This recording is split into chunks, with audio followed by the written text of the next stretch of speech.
Standard 12 chapter चल रहा है, chapter number 2 Indian economy 1950 to 1990 और हम इसका टॉपिक कर रहे हैं टेक्निकल रिफॉर्म्स। देखो, पिछले वीडियो में मैंने बताया था कि एग्रीकल्चर की बहुत सारी प्रॉब्लम्स को हैंडल करने के लिए गवर्नमेंट ऑफ इंडिया ने स्टेप बाय स्टेप रिफॉर्म्स लेने शुरू किए। सबसे पहले ये लैंड या इंस्टीट्यूशनल रिफॉर्म, जिसमें बेसिकली जमींदार को हटा दिया और बहुत सारे प्रोटोकॉल्स, बहुत सारी चीजें करी उन्होंने, जैसे लैंड सीलिंग कर दी, जैसे जो जगह जगह लैंड पीसेस बटे हुए थे उन्हें इकट्ठा कर दिया ताकि मशीनरी यूज हो सके, बेटर क्वालिटी सीड्स यूज हो सके। ये सब उन्होंने लैंड रिफॉर्म्स में किया। लाइक आई सेड, अगर आपने वो वीडियो नहीं देखी है तो पहले वहां जाइए, वो वीडियो देखिए, उसके बाद इस वीडियो में आइए जो रिफॉर्म्स का पार्ट 2 है। ठीक है, आज हम करेंगे टेक्निकल रिफॉर्म्स। देखो, टेक्निकल शब्द सुनते ही तुम्हें पता चल जाता है बात टेक्नोलॉजी की हो रही है, और जहां बात आती है टेक्नोलॉजी की तो 1950 में टेक्नोलॉजी का टीम ही नहीं था इंडिया में। तो इंडिया को क्या करना पड़ा, धीरे धीरे समझ में आया कि भाई एग्रीकल्चर को अगर तुम ट्रेडिशनल तरीकों से करते जाओगे तो अपने लायक सब्सिस्टेंस वाला ही बनेगा, कमर्शियल जो अच्छा एक्सपोर्ट ओरिएंटेड प्रॉफिट कमाने वाला उपज नहीं होने वाली। तो हमको बहुत जरूरत थी कि हम अपने फार्मर्स को समझाने के अलावा बेटर सीड्स, बेटर मशीनरी भी उपलब्ध करवाएं। तो वो काम टेक्निकल रिफॉर्म्स में हुआ।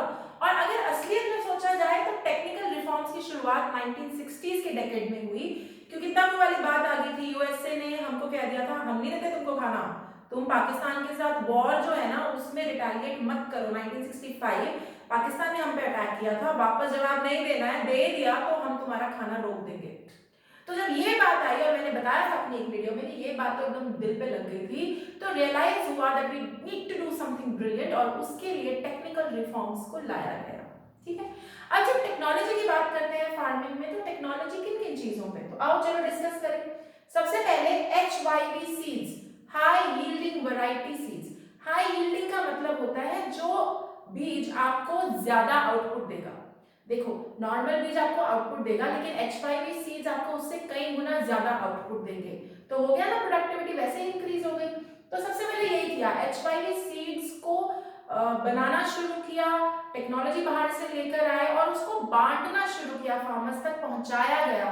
उसको कैसे ठीक तरीके से लगाना है, उसके लिए कितनी वाटर रिक्वायरमेंट है, ये सब कुछ बताया गया और अवेयरनेस स्प्रेड की गई। और इसके लिए नेशनल सीड्स कॉर्पोरेशन को एस्टैब्लिश किया गया। मुझे पक्का पता है कि तुम्हें आज तक पता ही नहीं कि there is something called a national seeds corporation. हाँ जी, एक सरकारी कॉर्पोरेशन है जिसका काम है बीज उगाना और बीज फार्मर्स को बेचना, एंड कई सिचुएशंस, कई एरियाज में फार्मर्स को फ्री में भी दे देते हैं HYV सीड्स। ठीक है, तो ये सबसे पहला काम किया, अवेयरनेस फैलाई, सीड कॉर्पोरेशन बनाई। और देखो, 328 लाख क्विंटल सीड्स डिस्ट्रीब्यूट हो चुके थे 12-13 तक, 2012-13 तक 328 लाख क्विंटल टन्स, इतने सीड्स हम बांट चुके थे। हर चीज फ्री नहीं मिलती, इसलिए ये भी फ्री नहीं होते, लेकिन लाइक आई सेड, कुछ डिस्ट्रिक्ट जब हिट होते हैं या उधर कोई दिक्कत होती है तो जरूर ये थोड़े बहुत डिस्काउंटेड रेट्स पे या ऑलमोस्ट नेग्लिजिबल रेट्स पे दिए जाते हैं। ठीक है, तो ये हो गया पहला रिफॉर्म। अब सीड्स दे दिए, चलो जी प्लांट उग गए, बट प्लांट उगाने में फर्टिलाइजर्स की, खाद की बहुत जरूरत होती है। तो खाद को चेंज किया गया काउडंग से केमिकल फर्टिलाइजर्स की तरफ, और केमिकल फर्टिलाइजर्स की फैक्ट्रियां लगाई गई। फर्टिलाइजर्स कैसे यूज करने हैं, उनके क्या प्रिकॉशंस हैं, उनका क्या ध्यान करना है, वो सब कुछ फार्मर्स को सिखाया गया। एंड 245 लाख टन्स का जो फर्टिलाइजर्स हैं वो बनाए गए और ऑफ कोर्स फार्मर्स को बेचे गए, ये फ्री में नहीं बटे, बेचे गए। ठीक है, अगला, तुमने सीड लगा दिया, फर्टिलाइजर लगा दी, प्लांट उगाया, बट यू नो कितना बड़ा प्रॉब्लम होता है इंसेक्ट्स का, पेस्ट का। तो क्या किया, प्लांट प्रोटेक्शन सेंटर्स बनाए, proper, these are proper organisations जो कंटिन्यूअसली रिसर्च करती हैं कि प्लांट्स को बचाए रखने के लिए, उनकी जिंदगी बनाए रखने के लिए, हार्वेस्टिंग तक, जब तक वो कटाई हो उनकी, क्या क्या किया जाए, वो रिसर्च एंड डेवलपमेंट करते रहते हैं। तो वहीं पे इंसेक्टिसाइड्स बने, पेस्टिसाइड्स बने, पेस्ट कंट्रोल प्रोग्राम्स चलाए गए। एंड माइंड यू, एक और बात का ध्यान रखना, देखो सरकार ये सब चीजें कर रही थी, लेकिन सिर्फ करने से काम नहीं चलता, इनको घर घर पहुंचाना जरूरी था, फार्मर्स को अवेयर करना जरूरी था, और ये काम किया किया जाता है आज भी। हमें नहीं पता चलता, आप में से जो फार्मिंग कम्युनिटी से होंगे आपको डेफिनेटली पता होगा, लेकिन मोस्टली हम लोगों को नहीं पता चलता जो अर्बन एरियाज में रहते हैं। लेकिन ऐसा हुआ है, होता है अभी भी और पहले भी होता था। तो खूब ध्यान दिया इंसेक्टिसाइड्स एंड पेस्टिसाइड्स पे ताकि इसकी उपज बढ़ती रहे।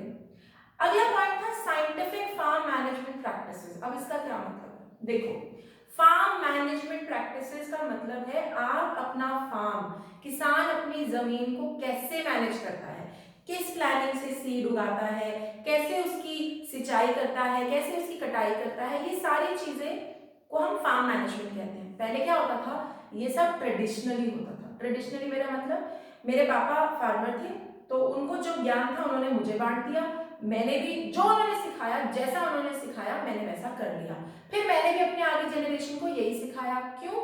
क्योंकि मुझे कोई तीसरी चीज पता ही नहीं। क्यों? क्योंकि मेरी पूरी फैमिली इसको ऐसे ही करती थी, तो मुझे भी इसको ऐसे ही करना है। भाई जब मुझे पता ही नहीं है तो मैं इसको चेंज कैसे करूंगा, राइट? अब क्या हुआ, साइंटिफिक शब्द आ गया है यहाँ पे। साइंटिफिक का मतलब जमीन चेक करो, क्या जमीन इस पर्टिकुलर क्रॉप के लिए ठीक है, क्या ये क्रॉप इस पर्टिकुलर वेदर में लग सकता है।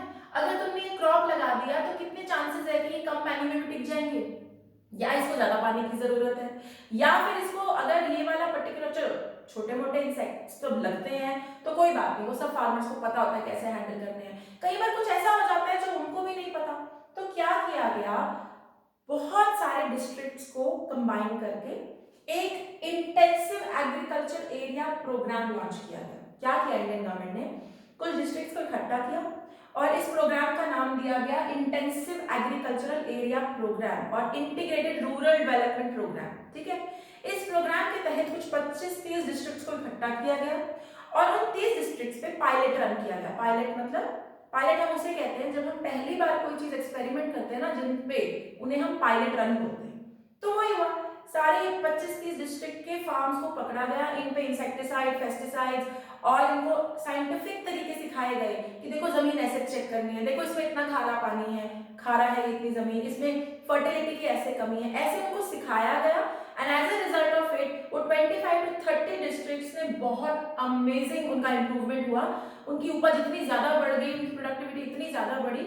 फिर गवर्नमेंट ऑफ इंडिया ने क्या किया, इनको जो पायलट कर रखा था ना, मतलब इनसे जो सीखा, यहाँ पे जो दिक्कतें आई उनको सॉल्व किया, इनसे जो सीखा उनको डिफरेंट डिस्ट्रिक्ट्स में धीरे धीरे लागू किया गया और इसका नतीजा हमारी ग्रीन रेवोल्यूशन निकल कर आई थी, जो कि मैं एक वीडियो में बहुत डिटेल में पढ़ाने वाली हूँ, वो इस चैप्टर का हिस्सा है, वो हम बाद में डिस्कस करेंगे। ओके, इसी के चलते, साइंटिफिक फार्म मैनेजमेंट प्रैक्टिसेस के चलते 23 एग्रीकल्चरल यूनिवर्सिटीज एस्टैब्लिश की गई, जो दो मेरे दिमाग में, एक पालनपुर में है और एक शायद हिसार में है।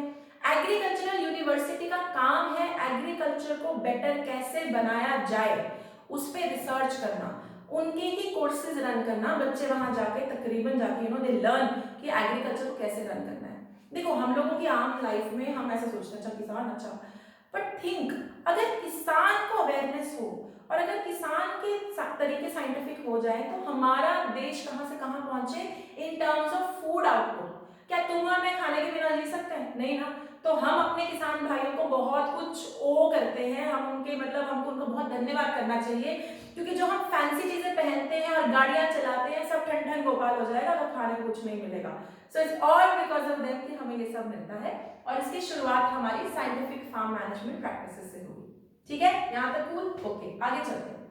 Mechanised means of cultivation. भाई हाथ से कटाई मत करो, टाइम लगता है, लेबर लगता है, ठीक है, तो मशीनें लेकर आए गए। अब देखो मशीनों से प्रोडक्टिविटी तो बढ़ती ही है, इसको समझाने की कोई जरूरत नहीं, वह तो पता ही है। लेकिन एक बात का ध्यान रखना, मशीनें कोई गरीब फार्मर नहीं खरीद सकता, अमीर फार्मर ही खरीद सकता है, क्योंकि ये कोई बहुत सस्ती चीजें नहीं होती। तो क्या किया गया, एग्रो इंडस्ट्रियल कॉर्पोरेशन एस्टैब्लिश किए गए, नबार्ड बनाया गया, कमर्शियल बैंक्स को बोला गया कि फार्मर्स को आसानी से लोन देने की प्रक्रिया जारी करो। I mean they should get loans easily. कुछ ऐसा सिस्टम बनाओ जिसपे कम इंटरेस्ट रेट पे, कम कॉम्प्लिकेशंस में, मतलब कॉम्प्लिकेशन से मेरा मतलब है जब हम लोन लेते हैं तो बहुत सारा पेपर वर्क होता है, बहुत लिखाई पढ़ाई करनी पड़ती है, जैसे हम लिखत पढ़त कहते हैं रूरल बेल्ट्स में, मैंने कई बार ये शब्द सुना है। तो वो सब ना फार्मर को डरा देता है एक तो पढ़ना नहीं आता, ऊपर से पता नहीं क्या क्या इतना लंबा चौड़ा ज्ञान है, फिर तुमने इंटरेस्ट रेट भी हाई कर दी। तो सरकार ने क्या किया, कॉर्पोरेशन ही बना दी, नाबार्ड बनाया गया जो स्पेसिफिकली एग्रीकल्चरल जो फार्मर्स हैं उनकी लोन रिक्वायरमेंट का ध्यान रखते हुए बनाया गया, जहां पे आसानी से कम इंटरेस्ट रेट्स पे बहुत कम कॉम्प्लिकेशंस पे आपको लोन दिया जाता है। और इसका आइडिया यही है कि देखो जो अमीर फार्मर है वो तो डेफिनेटली खरीद सकता है, उसको भी लोन की जरूरत है, लेकिन इतनी नहीं। लेकिन जो मार्जिनल या जो छोटा फार्मर है उसको ये बहुत जरूरी है। और इसके दम पर टेक्निकल रिफॉर्म्स लाए गए, टेक्नोलॉजी को बदला गया और India went through a beautiful period of green revolution and also golden revolution. Golden revolution is horticulture, मतलब फलों की रेवोल्यूशन। हमारे यहाँ जितना फल बनता है ना, तुम मतलब पता ही है तुमको, लेकिन आई थिंक हम अपनी डेली लाइफ में ना ये चीज को इग्नोर कर देते हैं कि हमारा देश बहुत बड़ा एक्सपोर्टर है कई फलों का। So we got green revolution and we got golden revolution thanks to these technical reforms. I hope आपको बिल्कुल क्लियर है। मैं 2 रिफॉर्म्स करा चुकी हूँ, लैंड रिफॉर्म्स जहां पे जो सिस्टम्स थे, जो गंदगी भरी हुई थी एग्रीकल्चर में, उसको हटाया गया, उनको ठीक किया गया। And second reforms technical reforms, technology की प्रॉब्लम होती थी, सीड्स का इशू होता था, प्लांट्स मर जाते थे, उनको हैंडल किया गया इन सब चीजों से। अब जो तीसरा वीडियो इसमें आएगा वो है जनरल रिफॉर्म, जहां हम बात करेंगे 2 बड़े बड़े दिग्गजों की, यानी मार्केटिंग कैसे करें और फाइनेंस की दिक्कत को कैसे खत्म करें, इसको हम डिस्कस करेंगे। गवर्नमेंट ऑफ इंडिया ने क्या किया ये सब हम डिटेल में डिस्कस करेंगे। ओके, अगर आप लोग मुझे यूट्यूब पे देख रहे हैं तो सब्सक्राइब का और लाइक का बटन हिट करना मत भूलिएगा। Till then bye bye.